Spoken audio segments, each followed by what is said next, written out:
When Donald Trump entered the White House in 2016, the world watched a geopolitical earthquake unfold. For decades, the international order had operated under predictable diplomatic choreography. Allies acted like allies, rivals acted like rivals, and the United States stood at the center as the stabilizing force of Western power. But the Trump doctrine, defined by the blunt and unapologetic slogan, "America First," rewrote the script. Suddenly, the US was no longer the patient mediator. Instead, Washington became a force of disruption, questioning alliances, rewriting agreements, and challenging long-standing geopolitical norms. From the first year onward, Trump's message to the world was unmistakable. No partner, no institution, and no superpower would receive a free pass anymore. The first shockwaves hit close to home. Canada, historically one of America's most trusted friends, was pulled into a storm of diplomatic and economic tension. Trade deals were questioned, tariffs were imposed, and the atmosphere between Ottawa and Washington grew unusually cold. For decades, the US and Canada had advanced as a united North American engine. Now, for the first time in a generation, the alliance felt uncertain. But that was only one front. Across the Pacific, a much larger confrontation emerged. The United States and China entered a new era of rivalry, not just economic but strategic, technological, and ideological. Tariffs escalated, accusations multiplied, and both nations began a contest for global dominance that would define the 21st century. Some analysts called it a second Cold War. Colder, quieter, but far more complex. Semiconductors, shipping routes, artificial intelligence, rare earth minerals, trade corridors, and military influence in the Indo-Pacific all became battlegrounds.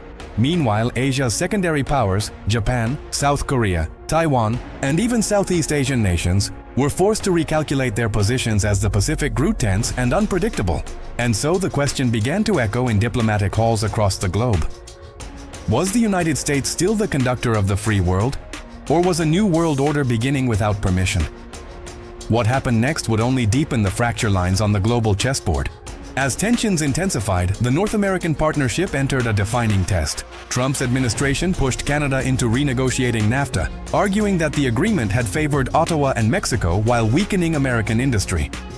Canadian leaders resisted, diplomatic tempers flared, and public statements from both governments made headlines worldwide. The eventual replacement, the USMCA, symbolized a message: America would renegotiate anything, with anyone, at any time. Europe watched with unease. If Canada could be targeted, no ally was truly safe. The Western Alliance network, built over 70 years, suddenly looked fragile. In Asia, the stakes were even higher. China expanded military influence in the South China Sea, while the US strengthened alliances with Japan and South Korea. Naval fleets maneuvered, sanctions tightened, and the world stared at a dangerous balance. A rising superpower versus an aging one, each determined not to blink first. By 2019, global markets fluctuated with every press conference, tweet, and tariff announcement. Diplomacy became unpredictable. One week confrontational, the next week conciliatory. The world struggled to adapt to a United States that acted with calculation but not predictability. China responded by accelerating its long-term vision, the Belt and Road Initiative, tightening influence across Europe, Africa, and Latin America. Canada, caught in the middle, aligned with the West but feared economic retaliation from Beijing. What began as a trade dispute had now evolved into a clash of civilizational strategy. The world knew. We had entered a new geostrategic age. The Trump years revealed a harsh truth. Globalization had not created one interconnected world. It had created competing empires. One empire controlled narratives, another controlled manufacturing, another controlled resources, and another controlled technology. The United States, China, and their orbiting partners now moved in open competition, and the Pacific became the front line of the century. Trump's pressure on NATO, demands for greater military spending by allies, and sharp rhetoric toward global institutions signaled a broader shift. Multilateralism, once the heart of US diplomacy, was giving way to transactional geopolitics. Deals replaced doctrines. Pressure replaced consensus. Meanwhile, Canada attempted to maintain diplomacy on both sides, but tensions with China intensified after high-profile arrests and retaliations. What began as careful neutrality evolved into reluctant alignment with Washington. In Asia, the US built stronger ties with Taiwan, expanded arms agreements with Japan, and warned of China's military ambitions. Beijing responded with naval expansion, cyber capabilities, and economic leverage. The Pacific, once a region of trade routes, had become a chessboard. By now, diplomats privately admitted, The old world order was gone.